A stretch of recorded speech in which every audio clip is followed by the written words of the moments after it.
Paz, amada igreja, sejam todos bem-vindos a mais um culto de adoração. E hoje nós podemos dizer que é um ápice na vida da igreja, no qual o culto da ceia. Todos os nossos momentos, nossos encontros, nossos cultos de adoração são importantes. Mas juntamente com o batismo, o culto de ceia é sem igual, por causa do simbolismo, por causa do fato de lembrarmos mais uma vez a morte, a entrega e a salvação que Cristo oferece a todos nós. Então, sinta-se um privilegiado a participar de mais um culto em um momento de pandemia, de algumas limitações, e sinta-se privilegiado em participar da ceia do Senhor, aquilo que Deus tem dado para a igreja realizar. E enquanto Cristo não volta, nós rogamos a fidelidade e o sustento dele para permanecermos fiéis. E nessa fidelidade compreendemos também a ordenança da ceia do Senhor. Então vamos ter instantes de oração silenciosa enquanto aqui toca-se um cântico, uma música. Vamos pensar no nosso relacionamento com Deus, agradecendo então por Cristo Jesus ser o nosso único e suficiente Salvador. Vamos orar nesse momento? Oremos.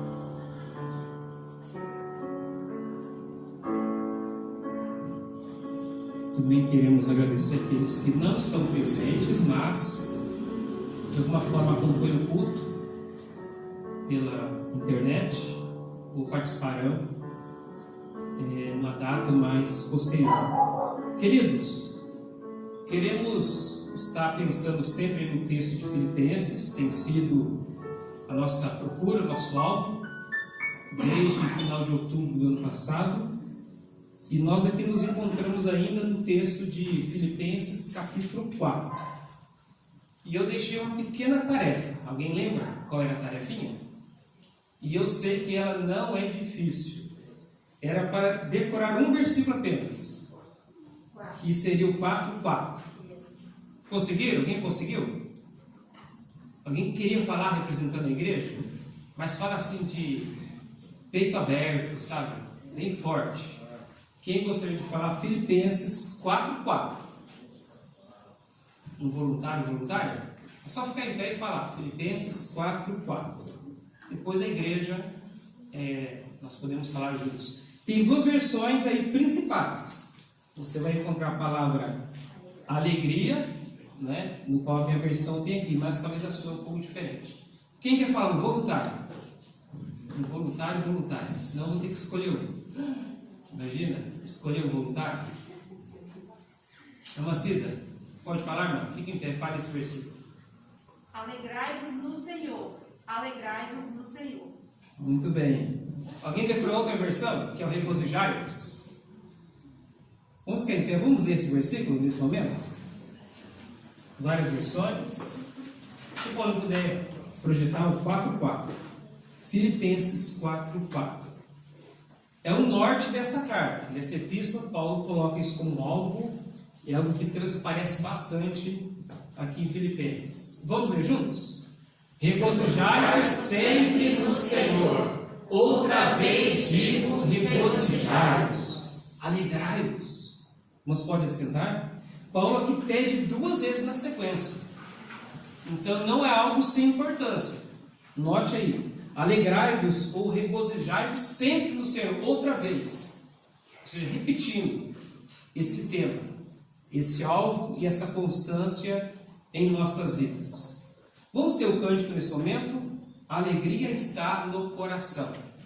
Sabemos que o culto de ceia nós escolhemos hinos de bastante meditação, mas ele cabe bem por causa da palavra e esse hino, esse cântico fala da alegria que deve estar então em nossas vidas constantemente. Vamos ficar em pé? A alegria está no coração, depois alegrai-vos sempre.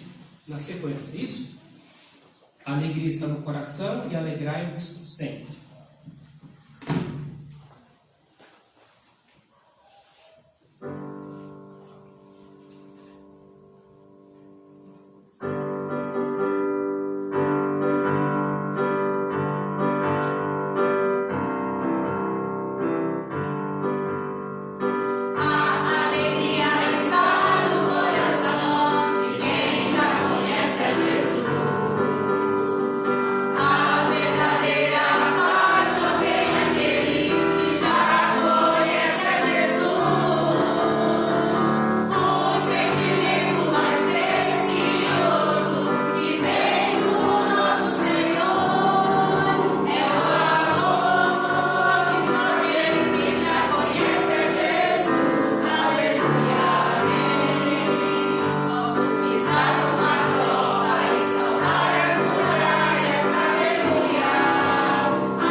Sentar, queridos. Então você não pode esquecer deste versículo. Cada capítulo, talvez você pode escolher um versículo principal, e esse mais uma vez aí se destaca: alegrai-vos sempre no Senhor. Outra vez digo, alegrai-vos.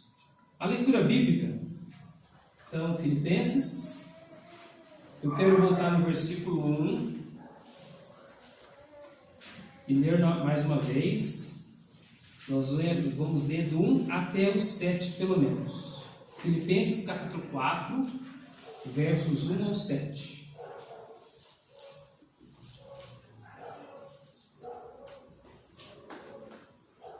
Portanto, meus amados e muito queridos irmãos, minha alegria e coroa está assim firmes no Senhor, amados.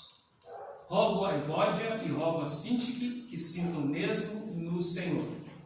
E peço-te também a ti, meu verdadeiro companheiro, que ajudes essas mulheres que trabalharam comigo no Evangelho e complemente, e com os outros cooperadores, cujos nomes estão no livro da vida. Regozijai-vos sempre no Senhor. Outra vez digo, regozijai-vos. Seja a vossa equidade notória a todos os homens, perto está o Senhor. Não estejais inquietos por coisa alguma, antes as vossas petições sejam em tudo conhecidas diante de Deus pela oração e súplica, com ação de graças. E a paz de Deus, que excede todo o entendimento, guardará os vossos corações e os vossos sentimentos em Cristo Jesus. Amém. Bendita a palavra do nosso bom Deus. Eu queria que você conhecesse bem esse texto. Daqui a pouco nós vamos mais uma vez explanar, meditar aí nesses versículos. Motivos de agradecimento, motivos de orações semanalmente, e sempre alguns pedidos vindo ou chegando até nós. Oração sempre pelos missionários, orando sempre por aqueles que têm disposto a sua vida aí em campos, abrindo novos trabalhos, dedicando longe da igreja local, da igreja do qual a pessoa é membro, talvez longe de seus parentes, longe de seus amigos, mas nunca longe dos propósitos de Deus. Amém. E nem daquilo que Deus tem colocado de grande bênção. Então, oração pelos missionários sempre. De maneira especial, nós oramos pelo Ero e Ana Paula. Outros pedidos vêm até nós. Oração agora constante pelo pastor Alberto.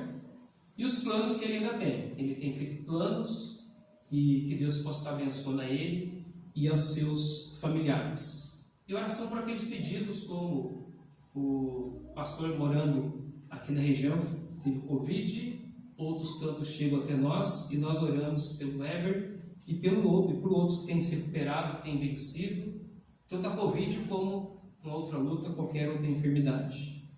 Nós estamos orando pela graça de Deus sobre a família da tia Jaraci, lá de Brasília. Então, os irmãos sabem que nós oramos um bom tempo.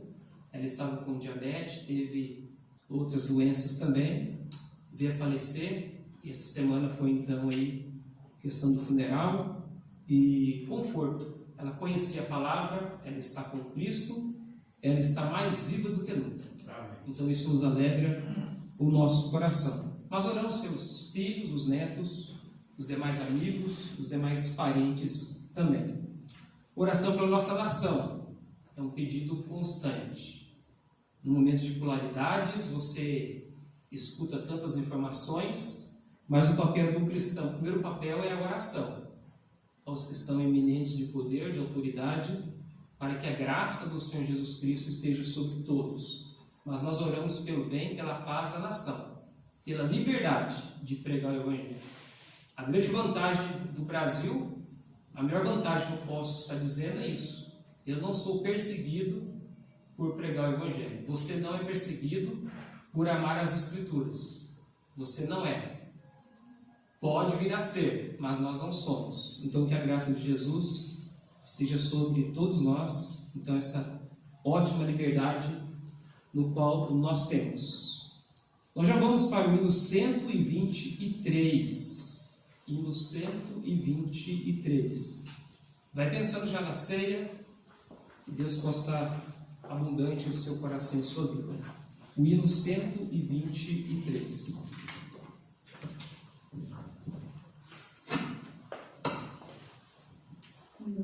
Boa noite, que os irmãos possam ficar de pé.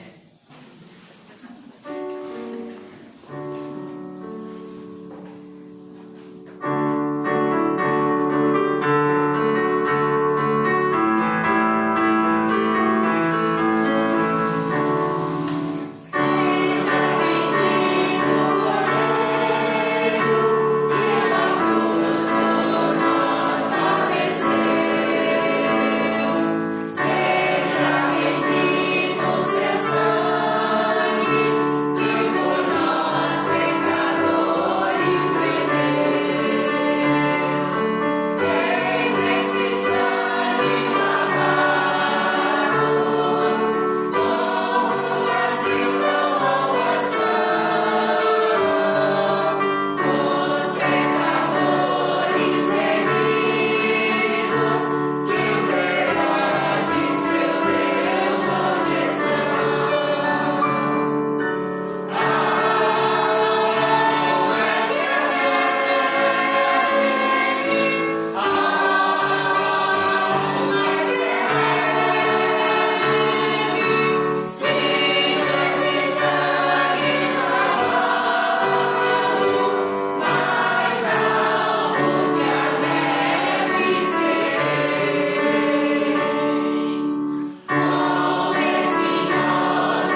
nós temos esse texto e essa liberdade.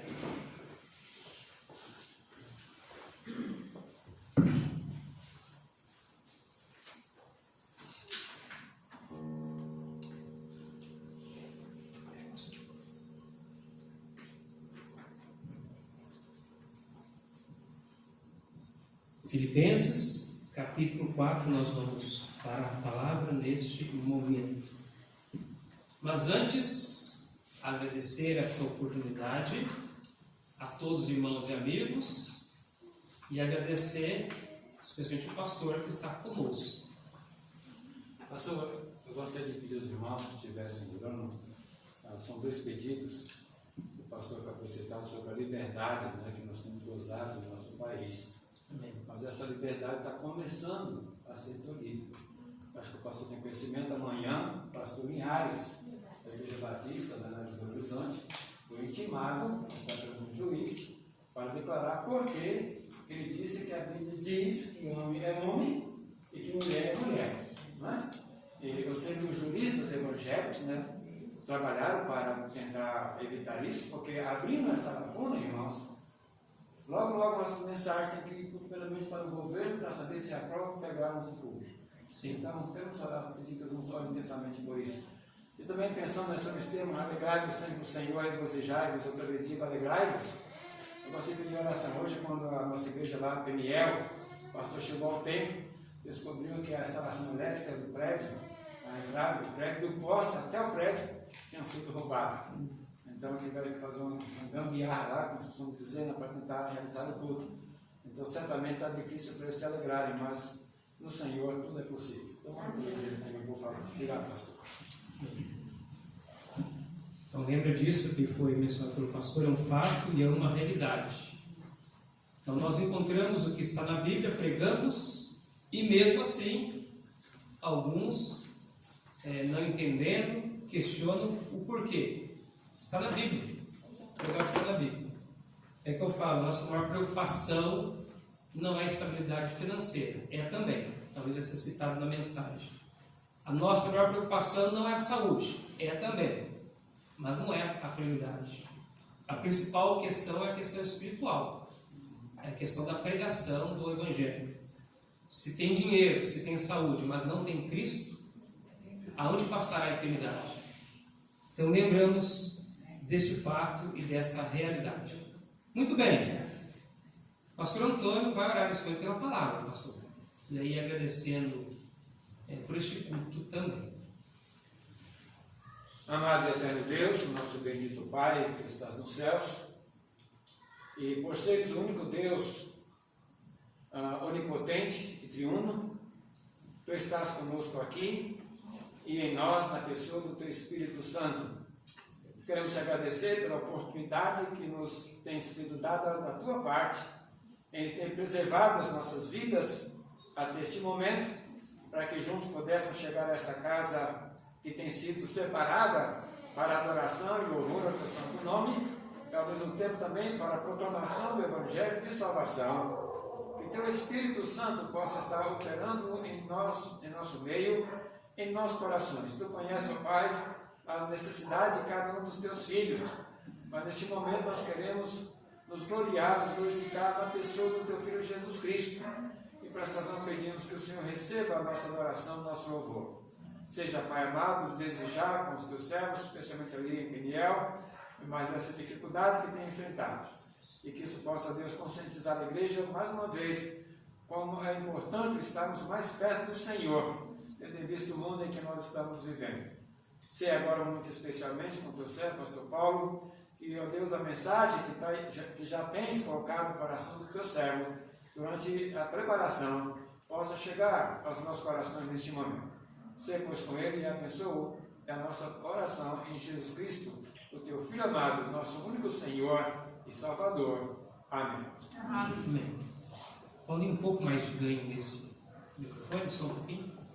Queridos, então, capítulo 4. Chegando na parte final aqui do que Deus tem usado a vida do apóstolo para a pregação. Agora, como concluir uma carta? Ou como trazer a mensagem se talvez no nosso contexto, é das últimas mensagens que você pode estar externando. O que você colocaria? Então Paulo aqui nessa parte final ele é bem prático. Ele é muito prático. Relembramos que quando Paulo escreve essa carta, ele não estava gozando de férias. Ele não estava à sombra de uma palmeira tomando água de coco. Ele não estava numa praia. Ele não estava curtindo aí uma viagem. Mas ele estava preso, arriscando talvez os seus últimos momentos de vida, aguardando também aí uma sentença. Se ele ficaria livre, ou a oportunidade, o risco, né, dele vir até morrer. E como que ele encara isso? Transparece aqui nessa carta. Então ele é um tanto otimista. Ele não transparece amargura, rancor, tristeza, dúvida da confiança que ele tinha para com o seu Deus, e a preocupação dele era muito mais com a igreja ao invés dele próprio. Aqui ele demonstrando um coração de servo, sendo de fato um homem de Deus. Recapitulando ainda que aqui ele tem motivos por escrever essa carta. Cada vez que os apóstolos, os profetas, os escritores empunharam a escrever, tiveram esse tempo, é porque houve necessidade. E Deus estava usando esse homem, esses homens naquele momento, e depois, aí nós sabemos, pelas gerações. Paulo quer agradecer sim, pelo apoio dessa amada igreja, pela parceria que aqueles irmãos estavam para com ele, fidelidade, aqui no avanço do Evangelho. Ele queria incentivá-los para que eles pudessem olhar a questão do exemplo da humildade de Cristo. Isso no capítulo já 2. Então, incentivando a eles copiarem o exemplo de humildade e serviço bem prestado. Ainda Paulo se preocupa com a unidade da igreja. E esses temas vai se repetindo, não aparece uma vez só. Ele incentiva os irmãos a viverem aqui na terra, mas lembrando que eram peregrinos e eles pertenciam aos céus, cidadão celestial. Então, cada capítulo tem um tema principal. Mas é lógico que, resumindo tudo, Paulo queria vê-los firmes na fé. Se viesse faltar o apóstolo Paulo, aquilo não tivesse um motivo de tão grande tristeza da igreja ficar consternada e parar, tirar os seus olhos de Cristo. Mesmo se Paulo viesse a ser cortado, ceifado, ele coloca que ele vivendo a sua vida, ou ele perdendo-a, entre aspas, tudo era para Cristo. Tudo era ganho. Através da morte, aí sim ele poderia estar então com Cristo. Então, firmeza no Evangelho. E juntamente com isso, esse tema aqui sempre dá alegria. Dá alegria. Aí chega nesse capítulo 4, mais uma vez. Nós vemos Paulo colocando para a igreja o pensamento de viver unidos, de viver em fraternidade, a verdadeira harmonia. Então tem esse exemplo que nós já vimos na semana passada, a questão de Evódia e de Síntique. E aí colocamos o tema, nós estamos colocando o tema da seguinte forma: o cristão alegre e cauteloso. E quando o cristão ele é alegre e ele é cauteloso, algumas coisas acontecem em sua vida. Então algumas coisas têm que acontecer em nossas vidas, quando de fato nós buscamos viver nessa alegria. E aí nós vamos ter cautela, conforme já verificamos no capítulo 2 e 3, que uma das cautelas é viver na verdade, não seguindo falsas doutrinas, falsas mentiras, ou ensinamentos dúbios, que tira de fato a centralidade de Cristo. Aí chega nesse capítulo, quando ele fala, mais uma vez, versículo 4, alegrai-vos sempre no Senhor, outra vez digo alegrai-vos, porque há inimigos da nossa alegria. Não deveria roubar, não deveria diminuir a nossa alegria, mas há fatos que acontecem para tirar o brilho da alegria cristã. Então Paulo aqui nos mostra situações ou motivos e como resolver a questão desses problemas. Paulo nos ensina claramente sobre essa questão, como resolver os conflitos. E essa mensagem nós poderíamos dar como um título ou pensamento de como buscar ou ter a resolução de conflitos ou como buscar equilíbrio em nossas vidas. Equilíbrio espiritual, equilíbrio pode ser emocional, em todas as áreas da vida. Então note aí, recapitulando apenas, rogo a Evódia e rogo a Sintique, que pensem concordemente no Senhor. Está trazendo novamente, está tendo um conflito que não deveria, mas na realidade acontece no meio de qualquer família, no meio de qualquer grupo e no meio da igreja. Infelizmente acontece também a questão de problemas, de conflitos, desequilíbrios, de contendas no meio da igreja também. Então Paulo é bem claro, bem sincero, acontecendo, como pode ser resolvido? Como buscar sanar esse problema? Então eu quero entender aqui juntamente que dos versículos, até ser o versículo 9, mas como resolver conflitos? Ou como buscar um equilíbrio na vida? Porque quem não tem equilíbrio emocional, espiritual, ou dependendo do problema físico que você está passando, que nós vamos passar, isso nos leva a gerar outros conflitos. Nós temos problemas pessoais, emocionais, ou se for espiritual, vai ter conflito, onde quer que você se apresente. E aí na igreja está batendo, e tem esse exemplo dessas duas irmãs. Mas tudo que foi escrito é para exemplo, é para a nossa correção. Então queremos falar hoje então sobre isso, como resolver, ou como buscar um equilíbrio na vida. Você se considera uma pessoa de equilíbrio? Ou você conhece alguém que é desequilibrado? Você conhece? Pessoa que está agindo de uma forma, daqui a alguns instantes, por algo que dá até motivo ou não, ela sai totalmente do norte, do rumo, e ela cria constrangimento. E ela cria ali uma crise, em vez de trazer a paz. Então nós buscamos, sim, com certeza, equilíbrio. Você tenta procurar, por exemplo, equilíbrio financeiro? Aqui só para aplicar. Você busca? Ou você não tem regra nenhuma na sua vida material financeira? Quanto mais dever, melhor. Não, né? Mesmo nós lutando e na época que nós vivemos, a gente quer segurar. Queremos estabilidade, queremos equilíbrio. Nós queremos isso. Não gostamos de entrar nem viver no vermelho. Você concorda? Creio que sim. Gostaríamos sempre de ter assim, a abastança. Viajar o que quer e buscar o nosso conforto. Mas não é a realidade, ou não é sempre que nós podemos. Outros buscam também um equilíbrio na área sentimental, amorosa. E sempre o problema que ele mais tem é a questão, talvez, do lar, dos relacionamentos. Sempre tem conflito, sempre tem brigas, sempre tem desarmonia. Algumas das suas lutas, a falta de equilíbrio, é na saúde, literalmente. É uma briga para manter a saúde. Passa por cirurgia, vive de remédio, não consegue muitas vezes nem descansar direito e está desequilibrado nessa área também.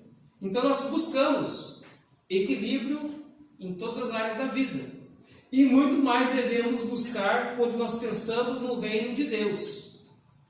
Se uma igreja não tem unidade, se na igreja não tem paz, ou se sobra conflito, como exemplificar que nós pertencemos ao Senhor? Então como nós podemos de fato resolver essas questões? Do versículo aqui, versículo 4 até o 9, eu anotei, tenho anotado não que nós vamos ver hoje, mas pelo menos uns 7 princípios de sair da questão do conflito, ou saber identificar os conflitos e buscar a paz e a harmonia. E aí se aplica na nossa casa, se aplica no ser familiar, se aplica na questão da sociedade, aonde quer que nós estejamos. Mas pensa que um princípio, o cristão, ele resolve, ou ele busca resolver conflitos e ele quer adquirir a estabilidade. Em primeiro lugar, versículo 3: a ti, fiel companheiro de jugo, também te peço que as auxilies, pois juntas se esforçaram comigo no Evangelho, também com Clemente e com os demais cooperadores meus, cujos nomes se encontram no livro da vida. Aqui é aquele pensamento que já pincelamos, que é a questão, aceitar ou buscar ajuda externa. Na igreja, Não que nós estamos cuidando da vida do outro no sentido negativo, pejorativo, mas nós queremos que todos estejam indo bem. Queremos que o Evangelho ele espalhe sobre a face da terra, queremos ser usados como obreiros nas mãos do nosso bom Deus. Mas em uma questão ou outra, nós precisamos também de ajuda. Você concorda? Ninguém é maduro o suficiente, ninguém é forte o suficiente, ninguém chegou naquele patamar que pode dizer, não preciso do meu irmão, eu não preciso da igreja, eu não preciso de orações. Daqui a pouco vai estar pensando, não preciso nem de Cristo. Não, jamais isso. E aqui essas duas irmãs que já foram companheiras, que trabalharam, já verificamos, nome no livro da vida, eram crentes, eram convertidas mesmo, mas estavam passando por crise. E para a solução dessa crise era necessário, era indispensável uma ajuda externa. No qual nós sabemos que sempre o ideal, quando há conflitos, é aquelas duas partes resolverem o mais breve, o mais rápido possível. Até é citado, até que as pessoas da igreja, os irmãos, nem venham a saber. Citei, né? Domingo passado, eu e o Paulo, se tivermos um conflito, seria o ideal, o perfeito, não ter. Mas, em segundo lugar, se tivermos o mais rápido possível, resolve, a igreja nem fica sabendo.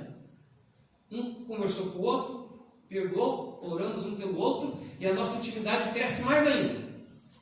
Mas, na realidade, há graves conflitos, ou maiores conflitos, que um lado ou o outro não quer dar o braço a torcer. E aí é necessário que ajuda externa. E aqui eu falo ajuda externa, é no seio da igreja, alguém vai interferir, alguém vai estar trabalhando naquela questão.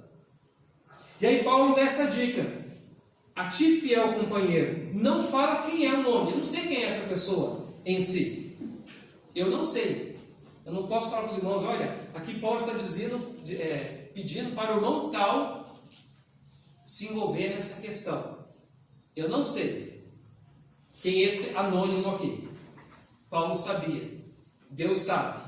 Mas interessante que tem características desse irmão que vai ajudar. Olha, tem característica. Não se ajuda de qualquer maneira, de qualquer forma. Aqui Paulo fala que ele, a ti, fiel companheiro de jugo, a minha versão fala. Ou o meu verdadeiro companheiro, era alguém de confiança.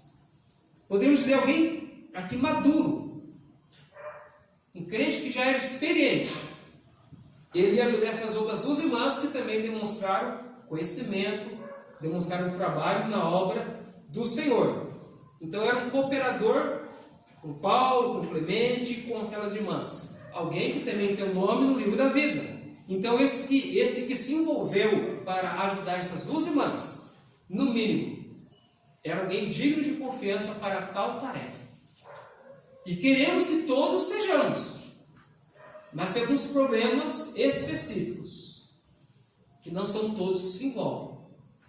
Isso é real, é verdadeiro. Então aqui Paulo está colocando um jugo, um peso ou um privilégio para um irmão específico, ajudar aquelas duas. Porque sozinhas elas não estavam se entendendo. Elas não estavam tendo aquela comunhão tão necessária que deve haver no seio do corpo da igreja. E nós sabemos que a união entre os irmãos é muito importante para a estabilidade da igreja. Você concorda? Estabilidade. E quando eu ouço essa palavra estabilidade, às vezes eu lembro da figura de um barco que está lá no mar. E não importa se as ondas são calmas ou se elas são revoltosas. Todos que estão no navio, num barco, eles procuram, eles querem a maior estabilidade possível. Lembra dos apóstolos quando teve a interferência de Cristo? Homens experientes que tremeram perante uma tempestade, um momento de dificuldade. Aplicando. Na igreja nós queremos essa estabilidade. Nós precisamos. É algo muito importante a estabilidade na igreja. Então, olha, que esse fiel companheiro possa ser você. Você mesmo. Olha, que Deus lhe deu crescimento. Quando surgir, que você seja, ou tenha essa característica de ser fiel, de ser companheiro, cooperador, querer o bem. Porque o cristão verdadeiro busca e recebe a ajuda de bom grado. Na sua vida cristã, alguém já lhe ajudou? Você precisou de um auxílio já? Você precisou de uma exortação, de uma palavra de ânimo, de uma correção? Eu já. E a nossa vida cristã será assim. Da parte de Deus usando a igreja, Deus usando, de fato, a sua obra maravilhosa. Muito bem. Segundo lugar, aqui nessa questão de buscar resolver os conflitos, o equilíbrio, nós devemos ter a alegria do Senhor. Versículo 4, alegrai-vos sempre no Senhor, outra vez digo alegrai-vos. Se o cristão, se o convertido não tem a alegria de Cristo, ou se Cristo não está o alegrando, aonde encontrar alegria nesse mundo se não for pela causa de Cristo? Ou se não for o próprio Senhor Jesus? Aonde a pessoa vai achar alegria? Nas riquezas? Nos prazeres? No conhecimento? Aonde? Nas muitas terapias que o mundo oferece? Aonde nós podemos achar alegria verdadeira se não for no Senhor? E a pessoa que não tem alegria, que está triste, ou que está deprimida, ou com algum problema, ela também, ela está em desequilíbrio com ela mesma, vai causar desequilíbrio e conflito na família, aonde quer que ela esteja. Mas aqui nós temos a questão da alegria. Alegrai-vos sempre no Senhor. Outra vez digo alegrai-vos. É uma repetição. Aqui demonstra importância. E aqui mostra 3 lições da alegria. Neste versículo. Primeiro, obediência. Alegrai-vos. Aqui está dizendo que é para nós obedecermos a essa questão, não é? Se puder, tenha alegria. Se você desejar, aqui é questão de obediência. Alegrai-vos, irmãos. Sejamos alegres. Aos que pertencem a Cristo, não é apenas uma possibilidade. Aqui está, eu entendo, você pode ver que é como uma ordem. Cristo e o Espírito Santo colocando no seu coração, dia a dia. Seja alegre. Seja alegre. Aos que pertencem a Cristo, a alegria não é apenas uma possibilidade, então é uma realidade, não é apenas uma fantasia, é um fato. Podemos e devemos ser alegres em Cristo Jesus. Somente Ele pode conceder essa realidade. Então é um mandamento. É como se Deus falasse assim: olha, se você não tem opção, meu filho, minha filha, você tem que ser alegre por tudo que eu já realizei, por tudo que eu realizo e vou realizar ainda. Seja alegre, seja confiante. E como aqui está no plural, alegrai-vos sempre no Senhor, Paulo, ou o Espírito Santo, está dizendo para um ou outro: olha, eu desejo apenas que aquele irmão ali seja feliz, alegre, ou aquele outro. Deus não tem assim os seus queridinhos para causar alegria em um coração mais que o outro. É a questão da nossa proximidade, nossa obediência nele. É um coletivo, é para a igreja ter a alegria do Senhor. A igreja toda. Às vezes nós olhamos uma situação de um, de outro, nós olhamos para nós mesmos e queremos trocar de lugar. Parece que aquela família, aquele irmão é mais alegre, ele tem tido mais sorte na vida. Mas da parte de Deus, Ele continua trabalhando de maneiras várias e diversas. Mas no final Deus tem promovido. Ele quer a minha e a sua alegria. Seja alegre. Deus não quer ninguém fora desse alvo, ou Deus tem promovido. Deus tem dado condições de experimentarmos essa alegria. É para todos. Todos. Independente do que está acontecendo na sua vida. Então, questão de ordem. Questão de ordem, alegria. A fonte da alegria. Aqui mostra no versículo. A fonte é o Senhor Jesus. Não está dependendo das circunstâncias externas. Não está dizendo assim: olha, se você tiver isso, aquilo, outro, se você conquistar todos esses objetivos, aí você será feliz. Não está falando sobre isso. A alegria vem da nossa união com o Senhor Jesus Cristo.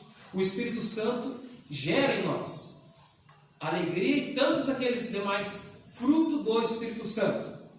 É alegria. Poderíamos dizer assim que Deus, o nosso grande Pai, nos chamou para a alegria. Interessante diferenciar alegria de felicidade. Parece sinônimos, mas nós podemos olhar um pouquinho mais de perto e ver alguma diferença. A felicidade é que eu quero colocar como se fosse passageira, ou é algo emocional. Alguma coisa tem que acontecer para você, naquele momento, se encher da felicidade. Porque eu conquistei, eu consegui. E aí você tem aquela felicidade, que ela depende da circunstância ou de alguma coisa favorável à nossa vida. Mas essa alegria do Senhor aqui, ela é diferente. Ela é algo permanente e perene. Tem que ser constante. Tem que ser constante. Mais uma vez, olhando toda a Bíblia, quando se fala da alegria do Senhor, não está dizendo que nunca terá momentos de choro e de luto. Não é isso. Talvez algo que acontece surpreendentemente tira a nossa felicidade. Você perdeu alguém que é muito querido. Você perdeu o emprego. Descobriu uma enfermidade grave. Aconteceu uma crise no lar. Momentaneamente você perde a felicidade. Mas essa alegria não. Porque essa alegria é por estarmos em Cristo. E nada nos separa de Cristo e do seu amor para conosco. A Bíblia diz lá em Eclesiastes 3:4 que há tempo de choro. Não tem? Tempo de pranto. Tem tempo. Tem tempo, momentos. E nesse mundo no qual age o pecado, o ambiente de pecado, nós vamos passar por momentos difíceis. Teremos tribulações. Mas tende o bom ânimo. Porque Cristo fala, eu venci o mundo. Então a Bíblia é clara sobre isso. Então a alegria é por pertencer a Cristo. Ter sido remido, ter sido comprado. E isso não é algo emocional. É uma realidade. Para o hoje, para o agora e para todo o sempre. Então essa é a verdadeira ou pura alegria. Pura alegria. Vindo as crises, vindo as tempestades. E por que o seu lar não rui? Por que não cai? Porque nós somos estáveis sobre a rocha que é Cristo. Nós estamos sobre a areia. Nós somos sobre a rocha. E aí a nossa casa, a nossa vida, ela permanece. E a alegria de Cristo que está em nós nunca pode ser tirada. A felicidade, ela diminui. Ou ela aumenta.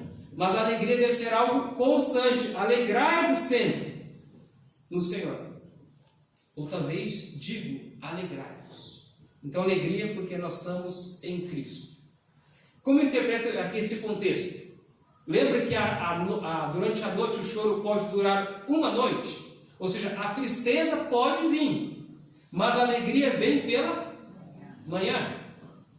Alguém escreveu assim, algumas coisas da noite acontecem conosco. Algumas coisas da noite. Aqui na aplicação, o choro. Algumas coisas da noite acontecem conosco. Mas nós vivemos ou pertencemos ao dia, à luz, que é Cristo. Ele é a nossa luz, Ele é a nossa alegria, Ele é a nossa paz. Então vem aqueles momentos que quer tirar o brilho, mas nós já pertencemos ao Senhor Jesus. Então qual é o tempo da alegria? É uma ordem, tá ok? Tem a fonte, e qual é o tempo? Alegrai-vos de vez em quando no Senhor. Sua versão está assim? Ou está assim, alegrai-vos sempre, em todo tempo, em todo lugar, em toda e qualquer circunstância. Essa alegria não pode ser tirada. Mais uma vez, a felicidade pode ser ofuscada, mas a alegria não. Mesmo chorando, mesmo com aflições, Cristo é a nossa alegria. A alegria do Senhor é a nossa força. Neemias não fala sobre isso? Até fala um pouco antes que não é para ter tristeza, é para ter festa. Em Neemias 8:10. Mas porque a alegria do Senhor é a nossa força. Quem nos faz ser capaz de ser alegres mesmo? Não é o que o homem pode dar. Não é o que o homem pode nos tirar. É o que Cristo. Então sempre fique firme nessas promessas. Jeremias 15:16. Achando-se as tuas palavras, logo as comi. Então o profeta achou. E a tua palavra foi para mim um gozo, uma alegria no meu coração, porque pelo teu nome sou chamado, ó Senhor dos Exércitos. Na promessa e na palavra. E olha que esse profeta sofreu. Ele até foi conhecido como o profeta chorão, né? Mas nada roubou a alegria desse profeta. Ele coloca esse fato, essa verdade. João Calvino disse: pode-se compreender facilmente que a alegria do crente difere da do mundo, a qual é ilusória, frágil e apagada. Tem muita diferença de você encontrar alguém festejando no mundo por algum motivo e você encontrar ainda um crente que seja triste, mas orando, confiando em Deus. É muito diferente. A alegria deles, ou a felicidade momentânea, passageira, e a do crente, firmado, olhando para Cristo, é constante. É constante. E a Bíblia ainda orienta, ela coloca bem claro: aos descrentes não lhes pertence a alegria verdadeira e duradoura. Ao descrente não pertence essa alegria do versículo 4.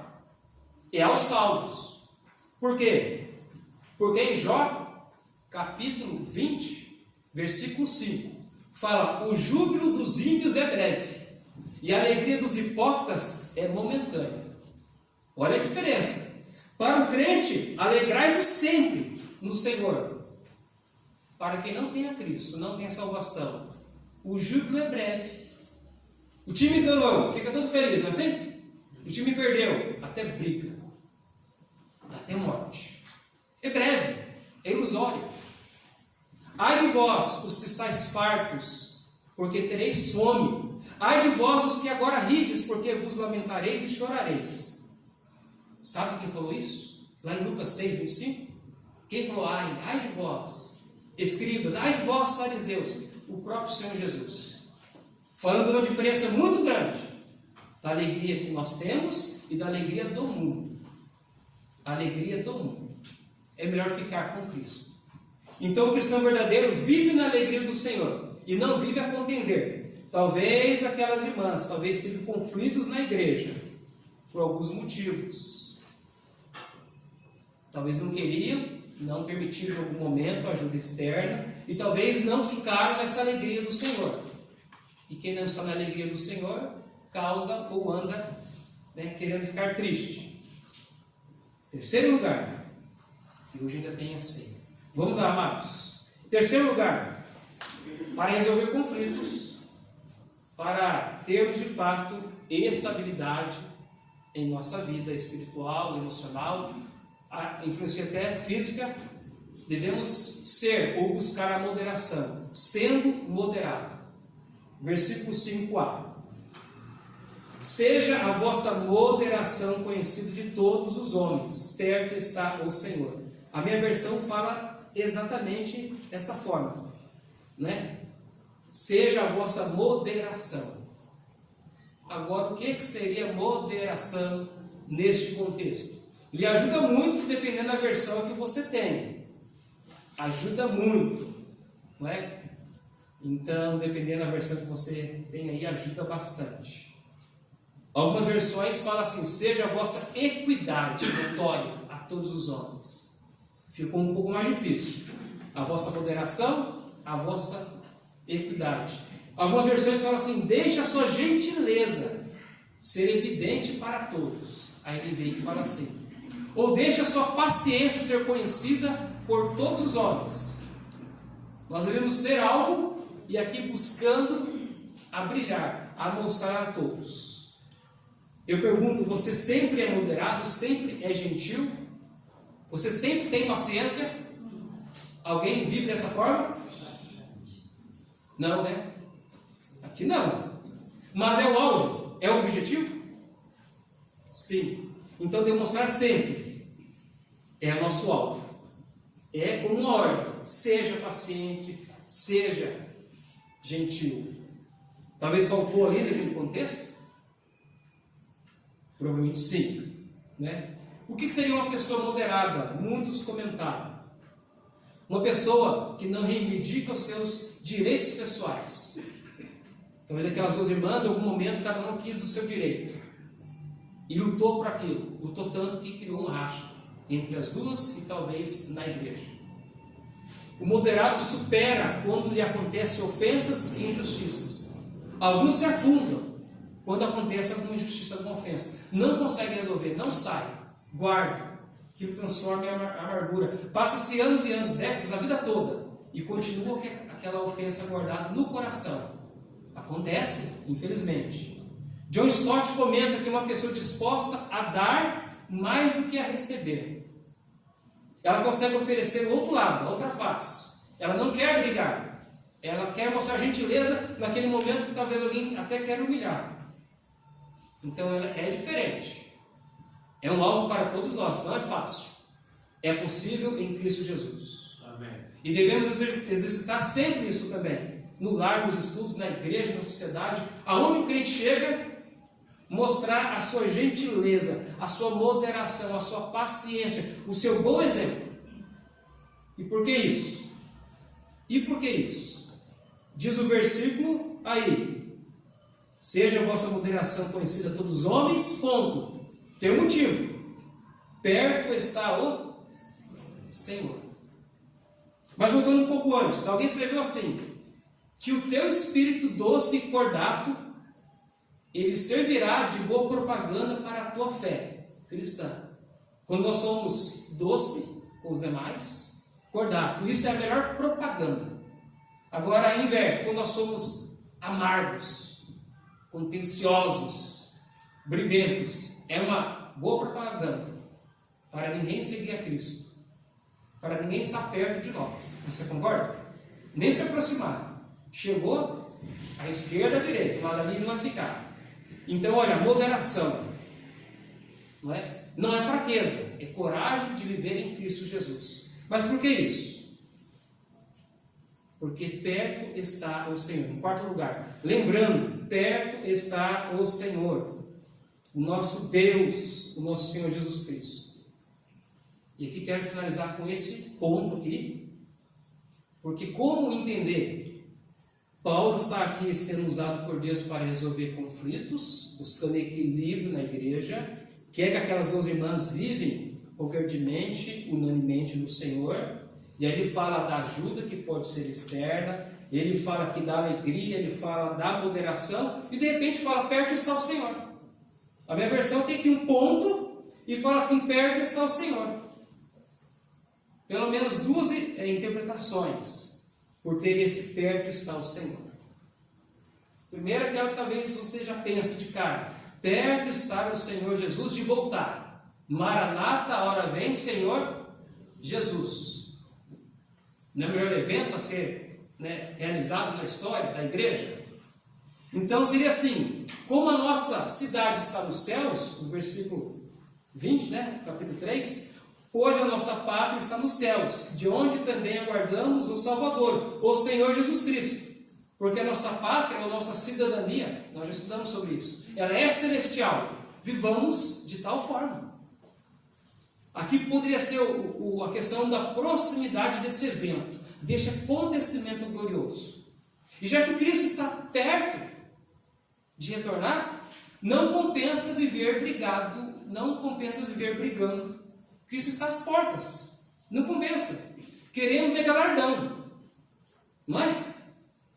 Como ganhar galardão brigando, em discórdia com alguém? É repreensão, não é? Não é. Então, eu estou pensando em Cristo. Temos pouco tempo para realizar a tarefa do Senhor. E não perder tempo com intrigas e picuinhas, em discussões. Perto está Cristo. Então, vamos servir para não ter tempo da mente ficar vazia e ocupar com outras questões. Então queremos ser achados firmes na fé e no amor fraternal. Amém? Amém. Mas também proximidade, além de ser acontecimento, fala proximidade de comunhão e intimidade com o Senhor. Irmãos, então, olha, vive alegre, vive moderado, procure ajuda, etc. Porque você tem intimidade com o Senhor. Ele está perto. Até mais, Ele não está apenas perto. Aonde que Cristo está? Hein? Nós somos habitados pelo Espírito Santo. E aí como ter brigas e questões e Cristo está em nós? Alguém até diz assim, para comparar esses dois, o evento. Imagine se fosse real, Você está na sua casa e daqui 15 minutos Jesus Cristo está vindo de Uber. Aqui só uma ilustração, tá, irmão? Você já ia se preocupar em arrumar casa também? Tudo certinho? Agora imagine, mudado. Você está na cozinha, você brigaria, sabendo que ele está lá na sala, já está ali. Menos ainda, né? Então aqui fala de proximidade da comunhão. O Senhor está conosco. Ele jamais nos abandona. Está conosco sempre. Emanuel. Deus conosco. Ele é nosso e nós somos dele. Então, nesse sentido, aprovando tudo que aprova o Senhor Jesus Cristo. Ele aprovou aqui, Jesus Cristo quis esse conflito na igreja, entre essas duas irmãs. Ele quer desavenças? Jamais. Pelo contrário, isso entristece ao nosso bom Deus. Entristece a igreja. Entristece o Espírito Santo. Porém, tem que parar. Nosso tempo não para. Mas ficou esse pensamento, a gente retorna no momento mais propício. Então, perto está o Senhor em dois sentidos, o evento da volta de Cristo, e perto está o Senhor, que Ele está em nós. E se nós vivemos para Ele, nós andaremos como Ele anda, em conformidade com o nosso chamado celestial. Não brigue, porque Cristo está em você. Não discuta, não entre numa rinha, porque Cristo está acompanhando. Os olhos do Senhor estão em todos os lugares, nos acompanhando. Muito bem, nós vamos nesse momento para um momento de ceia. Eu creio que cabe bem essa mensagem, falando de intimidade uns para com os outros. A ceia fala da nossa intimidade para com Cristo, fala do retorno do Senhor Jesus Cristo, fala da fidelidade que devemos prestar a Ele até que Ele venha. E esse culto relembra mais uma vez que Cristo nos comprou com um alto preço. E Ele é o único digno de receber toda a honra, toda a glória, todo o louvor em nossa vida. Amém. Possamos conseguir aplicar essas verdades que nós vemos nesses minutos e que Deus tem nos dado o privilégio de acompanhar aqui em Filipenses, semana a semana. Amém. Mas vamos orar mais uma vez no momento de oração, porque vamos realizar a ceia do Senhor. Vamos orar. Santo Deus, agradecemos pela Tua palavra, que ela possa achar guarida em nossas vidas e que possamos acolher com fé, porque a grande diferença é se nós acolhemos a Tua palavra com fé ou se nós usamos de incredulidade, coração duro, uma mente, ó Deus, que não aceita os princípios eternos do Senhor.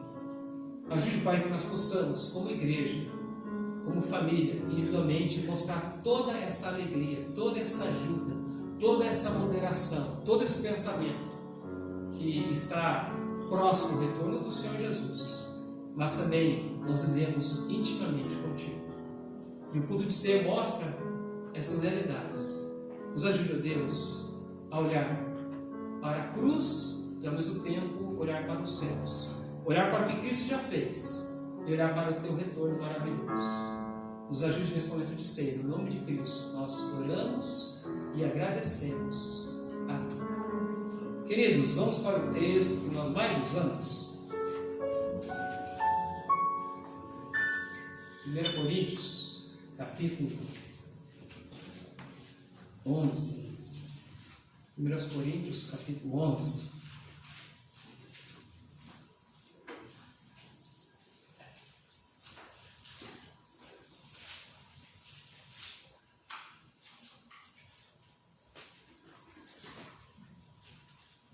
Coríntios, capítulo 11, que nós temos a instrução da ceia,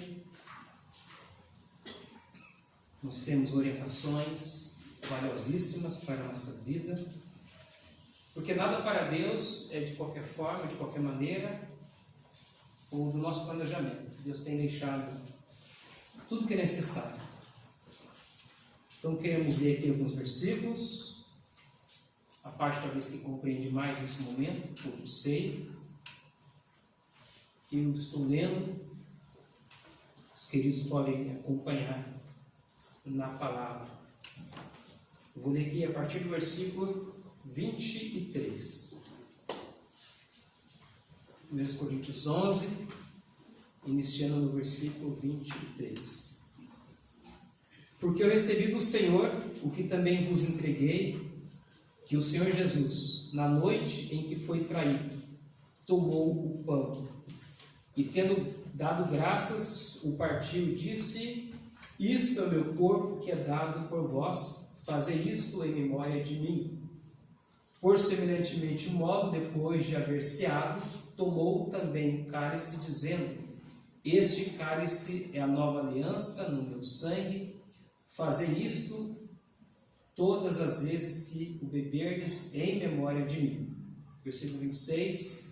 Porque todas as vezes que comerdes este pão e beberdes o cálice, anunciais a morte do Senhor até que venha. Por isso aquele que comer o pão ou beber o cálice do Senhor indignamente será réu do corpo e do sangue do Senhor. Examine-se, pois, o homem a si mesmo, e assim coma do pão e beba do cálice. Pois quem come e bebe sem discernir o corpo, come e bebe juízo para si. Nós vamos, nesse momento, então, dar a sequência. Voluntariamente, pode você primeiro a puxar a fila, você pega lá o seu copinho, que está aqui a mesa, e na tampa dele já tem, além do cálice do Senhor, na própria tampa tem ali o pão, ok? E aí, se você tiver qualquer dificuldade, nós vamos aqui ajudando. Então pode pegar um, ou quem pegar, pega os seus familiares.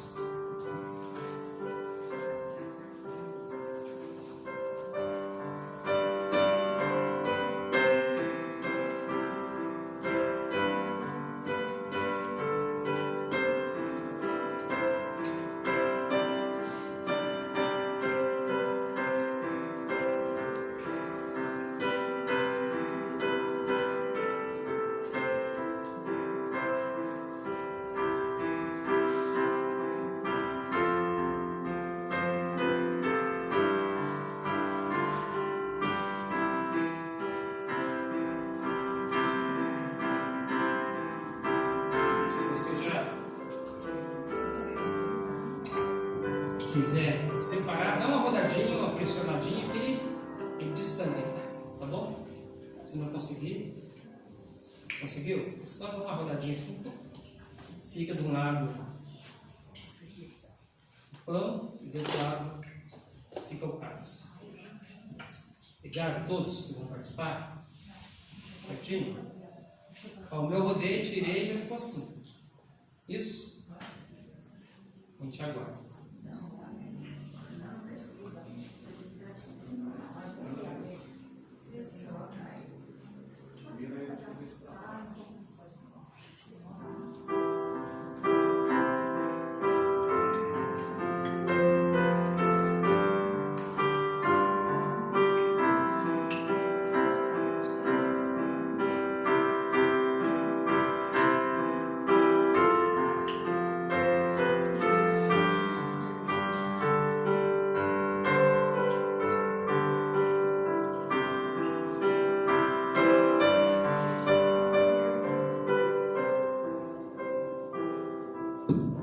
Se você quiser também já tirar, deslacrar a questão do suco, pode fazer isso com bastante calma.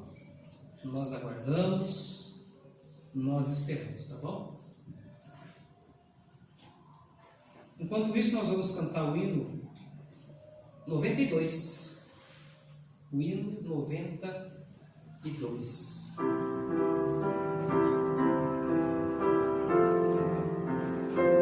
O hino 92 mesmo, assentados, nós vamos cantar isso. Apenas a primeira estrofe, por enquanto, substituição.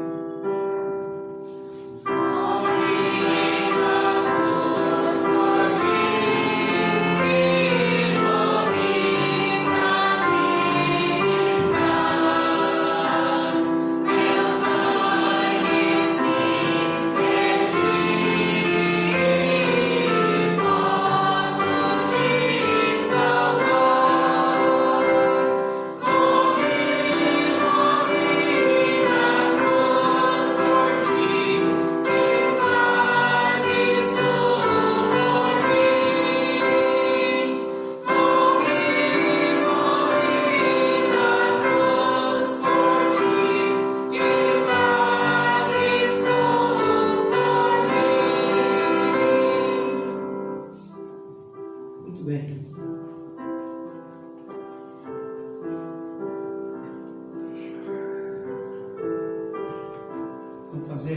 pouco aí diferente, mas nós vamos agora agradecer ao nosso bom Deus, conforme prescrições do versículo 23, depois 24 e em diante.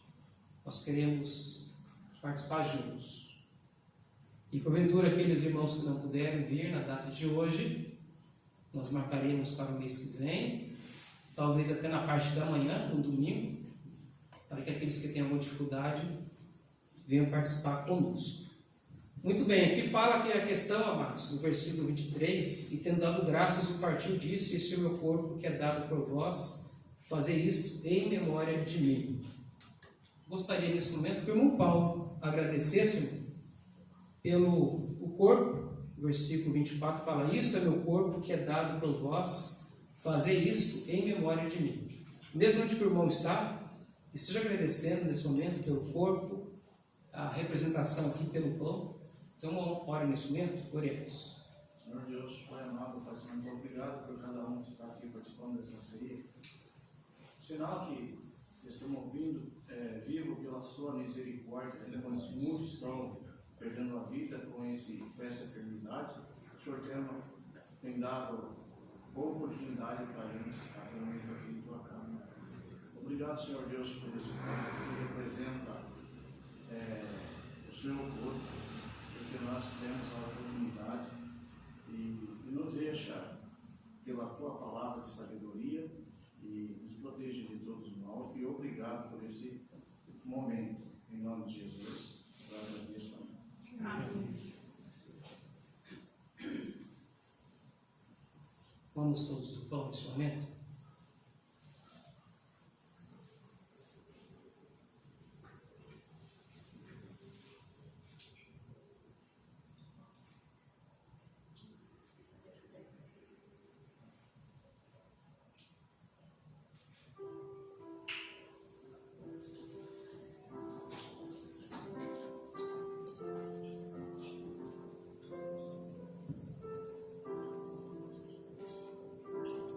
Nós vamos para a segunda estrofe.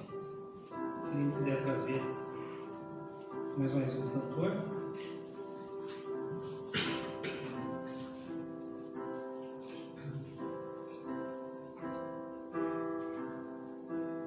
Substituição, a segunda estrofe.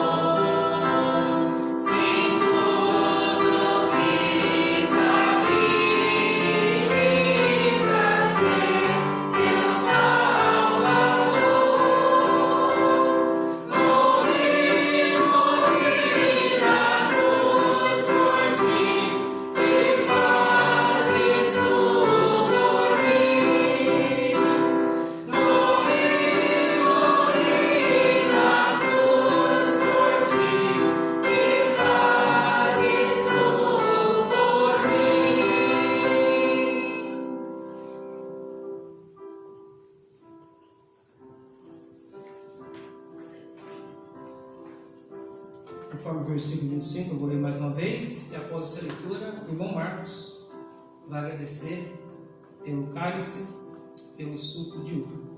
Versículo 25: por semelhantemente modo, depois de haver ceado, tomou também o cálice, dizendo: este cálice é a nova aliança no meu sangue, fazei isto todas as vezes que beberdes em memória de mim. Marcos, olha nesse momento. Senhor nosso Deus, nosso Pai, obrigado, Deus, pela sua morte na cruz. O Senhor derramou aquele precioso sangue por nós. Amém, Senhor. E a sua palavra fala: porque Deus amou ao mundo de tal maneira que deu seu Filho unigênito, para que todo aquele que nele crê não pereça. Por isso, Pai, esse cálice é em memória do Senhor Jesus Cristo. Amém. Que nossas vidas possam ser transformadas, ó Pai, e o Senhor possa estar tomando conta de cada filho seu. Amém. Ó Deus, abençoa esta amada igreja, abençoa os pastores que pregam a sua palavra, abençoa os missionários, ó Pai, nesse domingo. Ó Pai, tenha misericórdia do seu povo, ó Deus. E também, ó Pai, eu sei que o Senhor compadece de nós, porque nós somos seus filhos. É em nome do Senhor Jesus que eu te oro, te agradeço. Amém. E vamos todos do cálice do Senhor.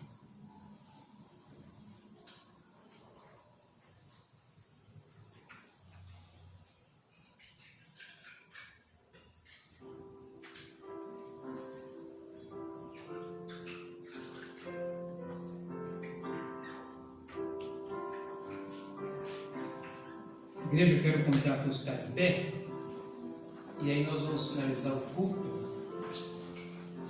com este hino substituição. Nós já cantamos a primeira, a segunda estrofe, então agora nós vamos cantar alegres, meditando o que Cristo fez por nós, a terceira e a quarta estrofe.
E ore pela nossa igreja, ore pela igreja de Peniel. Pastor, peça as ricas bênçãos do nosso bom Deus por essa semana. Deus abençoe a todos. Finaliza a oração do pastor. Pai querido, nós te louvamos, Senhor, por este privilégio que nos concedeu nesta noite. Te louvamos, ó Pai, pelos planos que o Senhor tem estabelecido antes da fundação da terra. E nesses planos está incluído o ministério da noiva do Teu Filho Jesus Cristo, da qual nós fazemos parte. E temos chegado, Deus, a este momento em que estamos vivendo, quando, Deus, a nossa prova de fé, a nossa prova de obediência tem sido, Deus, tão presente, glorificando e exaltando ao Senhor. Por essa razão, receba a nossa gratidão, Senhor, e ajude-nos, como disse o teu servo apóstolo Paulo, a nos regozijar sempre, e como lembrou o teu servo, aquém das circunstâncias em que vivemos ou venhamos a viver. Sê conosco nessa nova semana e dirija-nos para que em tudo sejamos achados fazendo a tua vontade. No amor e na graça do teu Filho Jesus Cristo é que nós oramos e agradecemos. Amém. Amém.